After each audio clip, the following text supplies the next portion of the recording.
Hello everyone, Admiral Seabass here for the third video in my strategy series for Global War 36. This one is on strategy for Japan.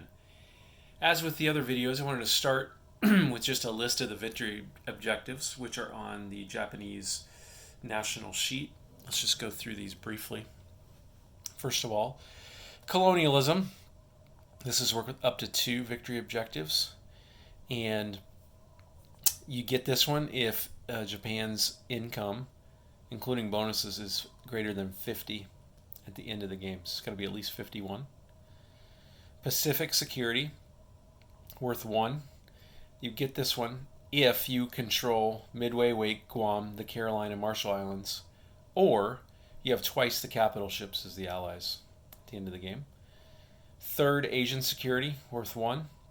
Score 1 victory objective if at the end of the game Japan has twice as many forces on all shared Japanese-Soviet land borders. If you'll recall my Russian video, this is the inverse of the Russian victory condition.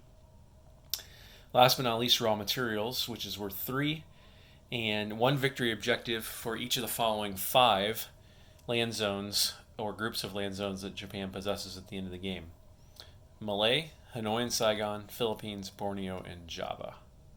So you can get up to 3 if you have 3 of those. So as I've done in the other videos, I'm going to explain what I think, how you should treat these in order of priority.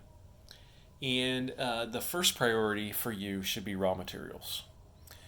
First of all, it has the most of any of the victory points. And you need 3 of these out of 5 in order to get them. Taking all 5 would avoid some gaminess by your opponents at the end of the game, make it harder for them to game you. And again, you need, let's look at the ones you need. First, the one that you need is Malay. And let me zoom out here. Malay is right here. That's where Singapore is. And it's owned by the FEC. So that's 1. Another one is Hanoi and Saigon, which are these 2 here, which are initially owned by the French. Could end up being owned by the Vichy French, by the way. So keep an eye on that. Third one is the Philippines, which is right here. Starts owned by the U.S. Fourth one is Borneo, which is a Dutch territory right here. And the 5th one is Java, which is right here. So any 3 of these will give you 3 victory objectives if you own them at the end of the game. Now, this is going to be hard. First of all, the U.S. will try to retake the Philippines from you for sure if you own that one, and they're going to have probably the power to do it. Anzac will probably come in and bother you in Borneo and Java. They have some victory conditions that require no Japanese ships in the Dutch East Indies, so they may contest those. And taking these are going to be easier than keeping them. But the rewards are great. Not only do you get victory objectives, but all 5 of these are worth 10 IPPs to you if you take all 5. And that's a lot of income, especially since you start with 16. And you get wartime bonuses of 2 for Borneo, Java, Malay, and the Philippines. So that basically means that if you take all of them, you get the territory income of 10 plus a bonus of 8 for Borneo, Java, Malay, and the Philippines. So they're worth a lot of money to you. I think the easier ones to get are going to be Hanoi and Saigon, and Malay, because those are the furthest from the U.S. or the Anzac. The harder ones are going to be Borneo and Java, because they're closer to, let's look at these here. They're closer to Australia and New Zealand. In fact, let me count these off here. If you have a transport down here, transport I believe moves 2, so if you have a naval base, you go 1, 2, 3, or you go 1, 2, 3. Yeah, it takes 2 to get there, but they're going to be all over you for those. And I think the hardest one of all is going to be the Philippines right here, because it's going to be a U.S. target in the game. But taking these has great benefits for you. You not only can get 3 victory objectives, but they're really going to fuel your ability to wage war in the game. So I think that should be your highest priority. Priority number 2, which is very related to this, is going to be colonialism. In this one, you get 2 if you have greater than 50 IPPs at the end of the game. But this is a general one, and you can get 50 in a number of different ways. So that's why I think it should be your second priority. I think your strategy here for this, let me back up again here. Let me move this out of the way. You got to think about all your different possibilities here.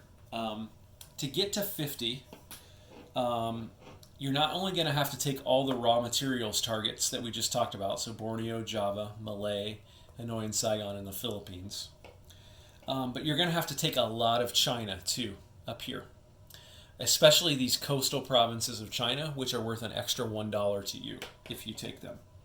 And you're going to have to keep them at the end of the game. So you're going to have to invest in defensive capabilities for keeping all of these territories. But if you take the raw materials objective territories and you take the coastal provinces of China and get a little bit deeper into China, I think you can get there. Priority number 3, this would be Asian security. This one basically says you have to have twice as many forces as the Soviets do on your shared borders. And we talked about this one when we talked about the Soviet Union, but now we'll talk about it from the Japanese perspective. And this is going to be worth 1 victory objective if you have 2 times as many forces as they do. And if you're going to do this, you're going to have to do things like you're going to have to commit land units there 1 to 2. You're going to have to commit 1 to 2 land units there for every 4 turns. So basically every other turn, or a little more than every other turn, you're going to need to be committing a land unit to these territories or wherever your shared border is with the Soviet Union. You're going to have to include some light tanks so that you can eliminate some Soviet forces here in border clashes. You're probably going to have to commit to doing a border clash about every 2 turns if you want to get this one. If you eliminate Russian forces and they sort of pull back and say, well, forget this, we're not going to compete with you for this, then you hit Russia, you invade Russia, and you go after them, and you start taking their income. Vladivostok's worth 2, Amir's worth 1, this is worth 1, that's worth 1, that's worth 1. And if they've taken Mongolia, these count for their worldwide communism objective. Take those back too. And then every one of these you take subtracts 1 victory point from them. So if they pull back and don't commit to this, not only are you going to get a victory objective for Asian security, you're also going to be able to invade and take other victory points away from them. So watch out for that. The last one and the lowest priority, I think, for you as a Japanese player is this one called Pacific security. And what this one is, and let me get a better view here. This one says you either have to control a bunch of islands in the Pacific, specifically, and I know you can't see Midway, so let me get up here like this. That should work, hopefully. You have to control Midway, Wake Island, Guam, the Caroline Islands, which are right here, and the Marshall Islands, which are right here, just out of screen. So if you control all 5 of those, you'll get it. Or if you have 2 times as many capital ships, which are battleships and aircraft carriers, as the Allies. Here's why I don't think you should really worry about this one too much. First of all, these territories here, Midway, Wake, Guam, Caroline, and Marshall, none of them, the only one that's worth anything from an income perspective is Marshall's, and that's worth $1. So you're not going to get anything during the game for taking those. Also, be really careful. The U.S. can outspend you late in the game, and all they have to do is plop down a capital ship here, or sail a capital ship up through here from the Atlantic, and they can deny you this victory point. So it's just really subject to gaminess at the end of the game, and I think it's going to be really hard. I mean, if you're going to get this one, it's because you're like pressuring the west coast of the U.S., and you're just going to get it naturally. So I wouldn't worry about that one, about planning for that one during the course of the game. So that is it for Japan. You're also going to want to consider a couple of other objectives that your opponents have. We already talked about how if you have 2 times the number of forces up here on the Soviet border, you're going to deny, you're not only going to gain your own victory point, you're going to deny Russia one. Other things that you need to worry about are FEC. They have an objective. In fact, their only victory objective in this game is to preserve the empire. And if they have possession of all land zones worth more than at least 1 IPP in India, so that would be Calcutta. Hang on just a minute. No, they have to have all land zones worth at least 1 IPP in India, in Burma, in Ceylon. Where's Ceylon? Is it right here? Yeah, Ceylon right here. I think we know it today as Sri Lanka. And Malay, which we already talked about Malay, which is right here. They have 1 victory objective available if they get that. So if you take any of those at the end of the game, you deny them that. So watch that. Also, I mentioned this briefly, but Anzac has one.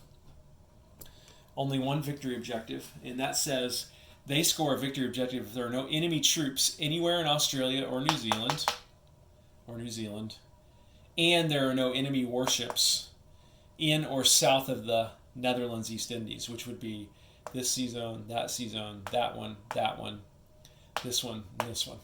Okay? So all you need to do is have an enemy warship in one of those at the end of the game that withstands the final assault from Anzac, and you deny them a victory objective as well. So, and then the U.S., let's talk briefly about the U.S. Their victory objectives, as it relates to Japan, are, we talked about this one earlier. If the U.S. has twice as many warships in the Pacific as Japan at the end of the game, they get a victory point.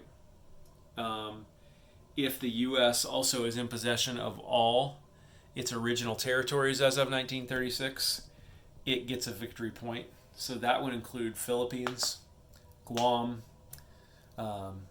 Wake Island, Midway, and Hawaiian Islands. So it might be worth it to take one of those at the end of the game in a gamey way to deny that to the U.S. So those are the ones you're going to have to watch out for. And then also the KMT. The KMT has some victory objectives, and they are they get a victory objective if there's no foreign troops anywhere in mainland China at the end of the game. They get a victory objective if they have possession of any 2 of the following, and those would be Johor, which I believe is right here, Western Manchuria, which is here, Eastern Manchuria, which is here, Northern Manchuria, which is here, and Formosa, which is here. If they get 2 of those, they get a victory objective. So watch, especially up here in Manchuria. Do not let them get that. And yeah, that's about it in terms of what you're going to be looking to do in terms of stopping your opponents from getting their victory objectives in this game. So that is about it, ladies and gentlemen, for Japan strategy. Just to summarize again, priority number 1 has to be the raw materials objectives down here. So here, and here. That has got to be your priority, and that will build your income massively if you do that and help you get your colonialism objective as well, which is income greater than 50. So Japan, if you do nothing else, focus down here in this area. Take these, hold them until the end of the game, and reap the rewards. This is Admiral Seabass signing off.